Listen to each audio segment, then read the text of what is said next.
बहुत ही बड़ा मैच हुआ हिंदुस्तान मुकाबला इंग्लिस्तान और हिंदुस्तान ने बहुत बुरी तरह फेंटा लगाया इंग्लैंड को और इंग्लैंड बहुत बुरी तरह हारा इंडिया से। क्यों सर आप देखें तो सही आज इंडिया ने मैच कैसे निकाला है, सोचे कैसे निकला है मैच। आप देखें तो सही, मतलब दिल जीत लिए हैं, जज्बात जीत लिए, सब जीत लिया है इंडिया ने। तो अब हम ये भी ना करें, इतना स्पोर्ट तो बनता है ना। पकड़ गए। क्या बोला था मैंने आपको, क्या बोला था मैंने आपको मिड इनिंग्स में? मेरे मिड इनिंग्स के अल्फाज याद करो कि किसी का अब्बा भी आके इंडिया को आज नहीं हरा सकता। भारत जो है उसने इंग्लैंड को पास नहीं आने दिया, बहुत वाइड मार्जिन से ये मैच जीता और डिजर्वेडली ये मैच जीता, इसलिए कि दोनों टीम में बहुत फर्क है। संजू सैमसन की बात कर ले, उसके क्या चौके छक्के थे, लोग आसमानों में गेंदें ढूंढ रहे थे। मुझे तो ये नजारा ऐसे लग रहा था जैसे हमने विराट कोहली को T20 में देखा था। देखिए इंडिया पूरे बदले के मोड में है, इंडिया नहीं बख्श रहा किसी को। एक शर्मा गया और दूसरा शर्मा आ गया, उसका नाम है अभिषेक शर्मा। क्या बैटिंग किया लड़के ने, बहुत आसानी से इंडिया ने हरा दिया। एक चीज मैं ये आपको बताना चाहता हूँ, जाहिर सी बात आपको पता भी होगा, लेकिन ये इंडिया की सीनियर टीम नहीं है, इंडिया के बड़े बड़े नाम नहीं है, कुछ प्लेयर्स रिटायर हो गए। ये जितने भी लड़के हैं इंडिया के, सूर्य कुमार यादव और हार्दिक पांड्या के अलावा आई थिंक ज्यादातर लड़के ज्यादा क्रिकेट नहीं खेले हुए। और बात भी थी कि वरुण चक्रवर्ती जब आए तो फिर तकदीर पलट गई इंडिया की। यकीनन वरुण चक्रवर्ती की रॉन्ग वंस जो है मिस्ट्री वो सॉल्व नहीं हुई और हैरी ब्रूक की बड़ी तारीफें कर रहे थे अगेंस्ट दी स्पिन। आज तो वेशी बन चुका था, जिस तरीके से संजू सैमसन भाई क्या खा के आया, भेड़िया बन गया था। आज हिरणों के ऊपर उसने जाके शिकार कर दिया। आज ये जिस तरह की अभ्यास भाई पिच बनी हुई थी, बजा लिया पकड़ के,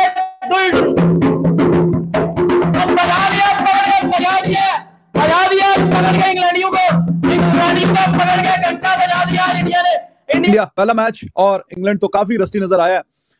Varun Chakravarthy he was amazing, ऊपर से Arshdeep at the beginning of the innings he was too good. हमें लर्न करना चाहिए। मैं फिर आपको ये बात कह रहा हूँ, उन्होंने रिकॉर्ड बना दिया, इंडिया को बहुत बहुत मुबारक हो। आप उनकी टीम प्रूफ करती हुई दिखाई दे रही है। देखें ना, वो अपने एक फास्ट बॉलर को आराम देते हैं, एक मैच में बुमराह को खिला रहे हैं, एक मैच में दूसरे को जाके खिला रहे हैं। वो सिराज को उन्होंने खिलाया, एक मैच में आराम दिया। हम अगर शहनशाह अफरीदी को एक मैच में आराम देते हैं तो शोर मच जाता है। वो कहाँ पर है? क्योंकि उनके पास बैकअप मौजूद है। वर्ल्ड चैंपियन थे और दिस बेसबॉल क्रिकेट ये टेस्ट मैचेस तक ठीक है, और मुझे नहीं लगा कि इनका माइंडसेट जो ये T20 उठा के ये वनडे में लाए हैं that works for them. Bumrah तो पहले ही बहुत अच्छी बॉलिंग कर रहे थे, तो लेकिन अब शामी के आने से आपकी बॉलिंग का जो आउटलेट है, टेम्पलेट है, बिल्कुल चेंज हो गया। आने वाला बदला भी ले लिया इंडिया ने गौरव से, ठीक है, और जीत भी गया, नाम भी हो गया और काम भी हो गया। इंडिया जिंदाबाद। ये होता है असली मैच, मजा आया भाई। वन साइडेड हमने करना ही करना था, चलो बैटिंग नहीं चली तो बॉलिंग ने वन साइडेड कर दिया यार। So he is on the right track, very impressive. और यू नो जिंदगी में मेंटर्स बड़े जरूरी होते हैं किसी भी फील्ड में, क्रिकेट में तो। And Abhishek Sharma ji got the right mentors, two of the greats of the game. So देखिए जो इंग्लैंड की टीम है ना, ये जिस तरह से हिटिंग करते हैं ना, एक तो इस पिच के हिसाब से बेतुकी है, दूसरा है फ्लैट ट्रैक पे हिट ज्यादा ऐसे लगाते हैं, और जहां पे थोड़ी सी टेक्निकल आपको खुसूसी एक झलक दिखानी होती है ना, वहां पे ये बिल्कुल फारिग हो जाते हैं, स्पेशली स्पिन के अगेंस्ट। अर्शदीप जो है अब ज्यादा दूर नहीं है, 100 विकेट लेने के करीब है और he would be the fastest ever to take 100 international T20 wickets. अभी ये रिकॉर्ड है, वो है जनाब पाकिस्तान के हारिस रऊफ के पास। बजा दिया पकड़ के, जहां से घुसे थे वहां ठोक दिया। इंग्लैंड को पकड़ के इंडिया ने आज उधर छोड़ा, बदला लिया, आज 2022 का बदला लिया और बजा दिया पकड़ के। उनके पास बैकअप मौजूद है। और विराट कोहली पूरी सीरीज नहीं खेले, वो एक बाबर आजम को जरा साइड में रख के अपनी क्रिकेट को तो देखें, हम कहां पे खड़े हैं। ये लड़का रुक रहा नहीं है भाई, चाहे इंडिया हो, चाहे ओवरसीज हो, चाहे इंटरनेशनल मैचेस हो, चाहे ए मैचेस हो। अभिषेक शर्मा का इंपैक्ट, अभिषेक शर्मा की हिटिंग, अभिषेक शर्मा जो रनिंग बाउंड्रीज अनस्टॉपेबल किस्म का चलता है ना भाई, T20 क्रिकेट बदल के रख दिया है। हैट्स ऑफ, कमाल की एक कॉन्फिडेंस दिखता है मुझे सूर्य कुमार की कप्तानी के अंदर, क्योंकि आज भी जब पावर प्ले के अंदर वरुण चक्रवर्ती को इंट्रोड्यूस कराया गया, पावर प्ले का आखिरी ओवर किया, जिस तरीके से उसने ऑफ साइड के ऊपर बटलर के खिलाफ फील्ड को खड़ा किया हुआ था, मतलब 5-5 फील्डर उसने ऑफ साइड पे खड़े किए हुए थे, direct on the edge of the 30 yard circle. That was fascinating to watch कि भाई सब बड़ी अटैकिंग मेंटालिटी है। और वो जो ये आपको क्लियर एक अंदाजा होता है कि इंडिया की टीम इस वजह से जीत रही है क्योंकि ये शो करता है कि इनका डोमेस्टिक का जो सिस्टम है, जो क्रिकेट है, वो बहुत स्ट्रांग है। अगर आपकी डोमेस्टिक क्रिकेट तगड़ी है तो आपके प्लेयर्स भी अच्छे निकलेंगे, उसके साथ साथ प्लेयर्स के साथ साथ आपकी सिलेक्शन भी बहुत अच्छी होनी चाहिए, तब जाके आप फिर एक अच्छी टीम को जो है वो हरा सकते हैं। नौजवान बता रहे हैं ना कि हमारी क्रिकेट, हमारा क्रिकेटिंग सिस्टम इतना स्ट्रांग है कि हम छा गए। तो कॉन्फिडेंस भी तो दिया ना अपने लड़कों को। जी हाँ, रोहित तो वो कॉन्फिडेंस दे रहा है। यकीन करें, मैं आपको एक बात बताऊं, कुछ क्रिकेटर यहाँ होते हैं और वो यहाँ वाले होते हैं। रोहित का मामला सब समझ जाएंगे मैं क्या कह रहा हूँ। रोहित शर्मा यहाँ वाला था।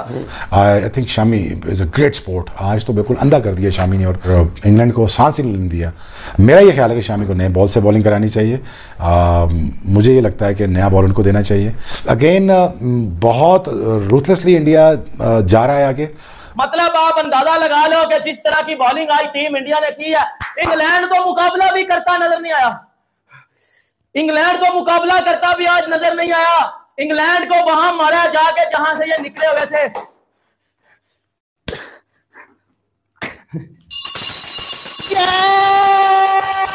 हराई जा रहा है और आज इंडिया ने इंग्लैंड को बड़ी बुरी तरह हरा के, अब ये देख के तो मुझे बड़ी खुशी हुई है क्योंकि भाई इंडिया ने यार बड़ी स्ट्रगल किया पिछले टूर्नामेंट में। जो भी आएगी इंडिया ने भाई उनको हरा के रख देना भाई, यानी कि इंडिया ने नहीं बख्शना। इंडिया इस बार फुल फॉर्म में है, सब प्लेयर्स फॉर्म में है। तो कंपैरिजन बनता यूं भी नहीं है कि डोमेस्टिक का आपका लड़का सालाना 25 लाख रुपए 23 लाख रुपए कमा रहा है, उनका जो है सालाना 1 करोड़ कमा रहा है, तो यकीनी तौर पे यहाँ पे हम कंपैरिजन कर ही नहीं सकते इन चीजों, क्योंकि वो इंडिया का फ्यूचर चाहते हैं। वो ये नहीं चाहते कि विराट के बाद, रोहित के बाद, नियत तो अच्छी है ना उनकी। विराट वापस पैदा नहीं होगा, ये हम सब जानते हैं। शायद रोहित जैसा एलिगेंट बैटर भी नहीं पैदा होगा।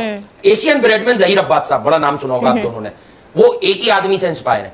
उन्होंने बरसों पहले भी कहा, बार बार कहते हैं जब भी कोई उनसे बात कर ले कि यार वो जो रोहित शर्मा खेलता है तो मुझे गूज बम्स आते हैं, रोंगटे खड़े हो जाते हैं। अब आप सोचें जब जिनको वो मारता होगा उनका क्या क्या खड़ा हो जाता होगा। कुमार यादव, जितना बड़ा मैच उतनी बड़ी परफॉर्मेंस, इतना ज्यादा इमेजिनेटिव मैंने T20 का बल्लेबाज नहीं देखा, क्योंकि जो एंगल्स वो बनाते हैं वो दुनिया में इस वक्त कोई नहीं बना सकता। पॉइंट के ऊपर छक्का, एक मुश्किल लेंथ के ऊपर और मुश्किल बॉल्स पे चौके छक्के लगाते हैं। गौतम गंभीर आज पहले ही ओवर से शुरू हो गए थे कि वो तीसरा ओवर भी हरदीप से डलवा दो, ये कर दो, वो कर दो। ये एक अलग स्टोरी है, इस पर अपनी राय नहीं देंगे। लेकिन क्या उससे पहले राहुल द्रविड़ ऐसा करते थे? क्या सूर्या कुमार यादव इतना बच्चा कप्तान है कि उसको बाहर से ये डिक्टेशन भी लेना है? जैसे PSL में सेमी खड़े होकर बाउंड्री लाइन पर बाबर को बता रहे थे कि यार तुम जो है अब इससे ओवर करवा दो। नालायक है ना बाबर, तो नालायक है, दुनिया जानती है। 4 साल का नाकाम कप्तान है। नहीं नाकाम अपनी जगह, लेकिन इतनी क्रिकेट खेले हुए लोग, अब सूर्या अगर कप्तानी बाहर से सुनेगा समझेगा। सूर्या के साथ चलो नाकामी लगा सकते हैं, नालायकी तो नहीं लगा सकते, वो नालायक भी है। वो जो कॉन्फिडेंस है ना, हालांकि यार मोहम्मद शमी के ऊपर सबकी नजर थी कि शमी खेलेगा। अब शमी की इंजरी टैक्टिकल डिसीजन है या अभी भी 100% रिकवर नहीं है, क्योंकि 8 मैचेस हैं। अगर मैं 5 T20 भी मिला लूं तो 5 T20, 3 ODI, then champions trophy. So शायद ये एक सोच जरूर हो सकती है कि शायद आप मोहम्मद शमी को एकदम से इतना वर्कलोड नहीं देना चाहते, क्योंकि गेम से पहले की जब पिक्चर्स वगैरह आई थी तो बड़ा। तो जनाब, पाकिस्तान की मीडिया ने आज फिर साबित कर दिया कि उनका क्रिकेट से ज्यादा मजा भारत के मैचों में आता है। इंडिया इंग्लैंड T20 पर उनकी प्रतिक्रिया ऐसी थी जैसे उनके ममेरे भाई का रिजल्ट आ गया हो। हार हो या जीत, हर कोण से विश्लेषण ऐसा लग रहा था जैसे इंडिया का बॉलिंग अटैक उनके रूमाल चुराकर भाग गया हो। और भाई, इंग्लैंड की तारीफ में कसीदे पढ़ने वाले एक्सपर्ट्स भी वही थे जो कल तक कहते थे हमारी टीम बेस्ट है। मतलब खुद की चाय फीकी और दूसरों के पकौड़े पर नजर। अरे भाई, कभी अपने प्लेयर्स की भी इतनी गहराई से चर्चा कर लिया करो, वरना जिस तरह हर मैच में इंडिया का जिक्र करते हो, कहीं अगले वर्ल्ड कप में पाकिस्तान की जर्सी पर स्पॉन्सर्ड बाय इंडियन क्रिकेट ना लिखवा लो। तो दोस्तों, पाकिस्तान की मीडिया की हालत देखकर लग रहा है कि इंडिया के मैच उनके लिए सीरियल का नया एपिसोड है। बिना देखे चैन नहीं आता। लेकिन कोई बात नहीं, हमें मजा आ रहा है उनकी एक्सपर्ट कॉमेडी सुनने में। वैसे अगर आप हमारे चैनल पर नए हो तो जल्दी से लाइक, सब्सक्राइब और कमेंट कर दो, एक प्यारा सा, क्योंकि आपके प्यार और सपोर्ट से ही हम ऐसे मज़ेदार कंटेंट लेकर आते रहेंगे। मिलते हैं अगले वीडियो में, तब तक हंसते रहिए, मुस्कुराते रहिए। हे